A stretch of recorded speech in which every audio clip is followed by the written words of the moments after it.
we doing? You're awesome. Thank you. I will never mess with you, ever. I wanted to go sit in timeout over there, and I was terrified. But, no, I appreciate your attention. This is a special moment, and as Big John Keating pointed out, it took a lot of miles for me to travel here from Vermont. This is my first time in Frisco.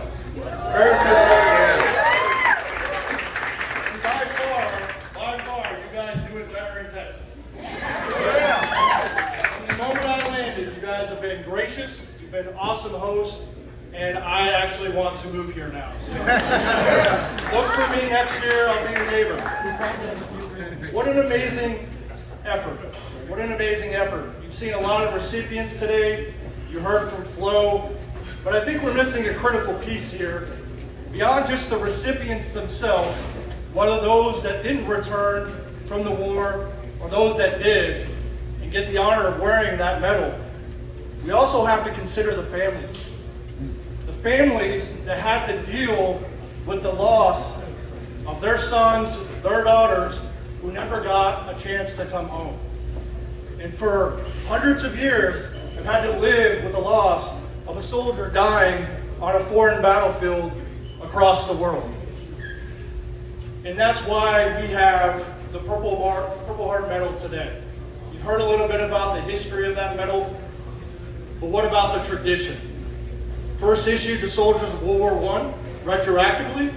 It wasn't until World War II that our government started to engrave these medals of those soldiers who fell on the battlefield to present to those families. Raise your hand if you're a parent. I didn't realize this until I had my own children, how significant this medal could be. And I want you all to close your eyes and imagine that you're in World War II, that period. I want you to think about you sitting on the porch, talking to your only son who's about to go serve his country.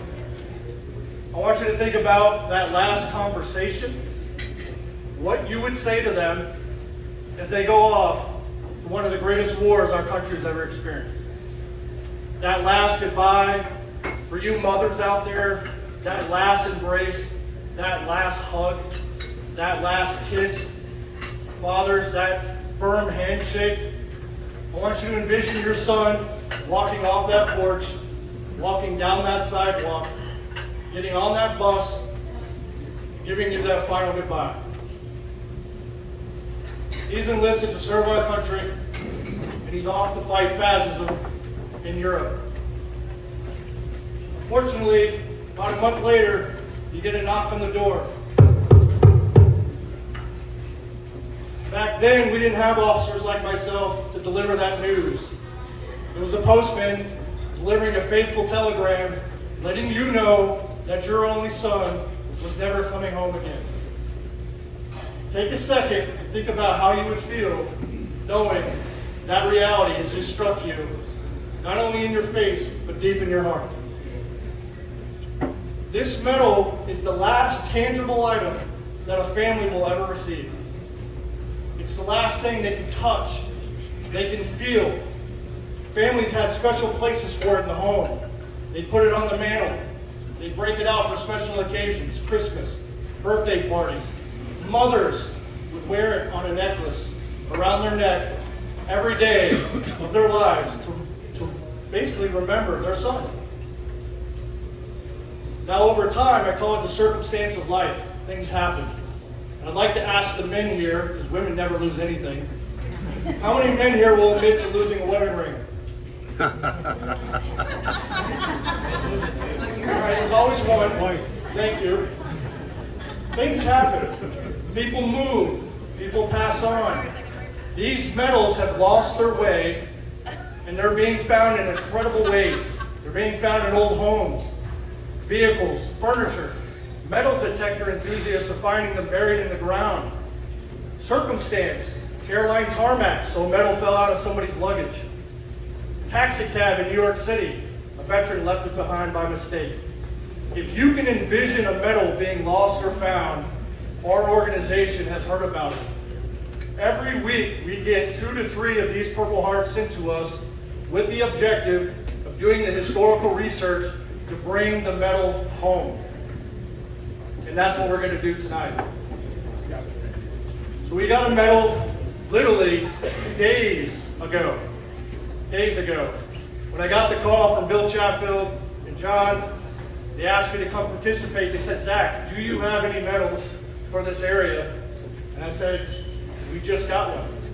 You talk about God's calling, God's message. We're standing here right now about to do something special because of him. This veteran was both a veteran of Korea and Vietnam.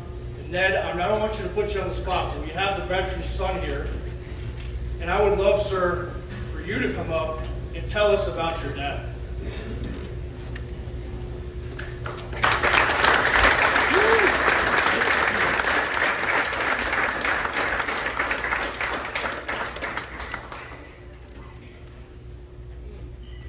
He didn't tell me to prepare for that.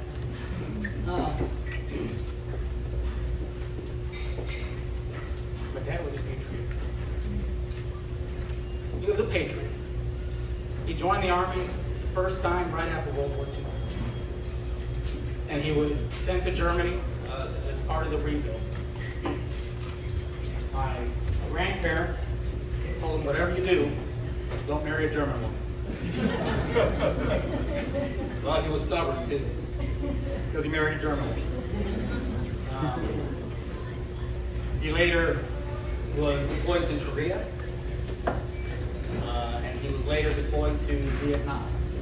He never talked much about his service. I was 6 or 7 years old when he came home from Vietnam. I didn't know world politics at that time, but I wasn't quite sure why, when we picked him up at the airport, that he just wanted to get out of the airport as quickly as he could. I know now. When he came home, well, before he came home, he sent a picture, and it was a black and white photo, and I don't know exactly where he was stationed at that, where he was at that time in Vietnam, but his cheek was swollen, and my mom didn't know why. She asked about it, and I guess my dad lied too. He said it was a bee sting, and his cheek was swollen because of that. Well, I'm allergic to bee stings. My mom's allergic to bee stings. My dad is not allergic to bee stings. When he came home, he found out that he had been shot. As far as we could tell, it was from a long distance sniper, and they didn't want to remove the bullet from his cheek because it entered the back of his head, and they were afraid that it would be infected. They wouldn't be able to control that. So they let him come home, and they removed the bullet at that time.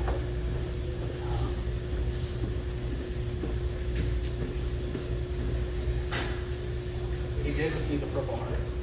I don't know when. I do know that he built a shadow box, and in that shadow box, he had the miniature of the Purple Heart in there. And on the frame of the shadow box is the bullet. It was in his cheek. My dad's passed, but he is just like every other soldier, who no matter what, when they're wounded, that every Marine, every service member, when they're wounded, the main thing they want to do is get back to duty. That's the heart of a soldier. That's why I want to be chaplain. And then Zach pursued us nonstop, because I just thought call after call, text after text, email after email, to me, to my wife, and then to my son, and then to my son's daughter. It was just a spam company on steroids. And then he sent us a picture that showed us that this is the real thing. So with that. Thank you, Ned.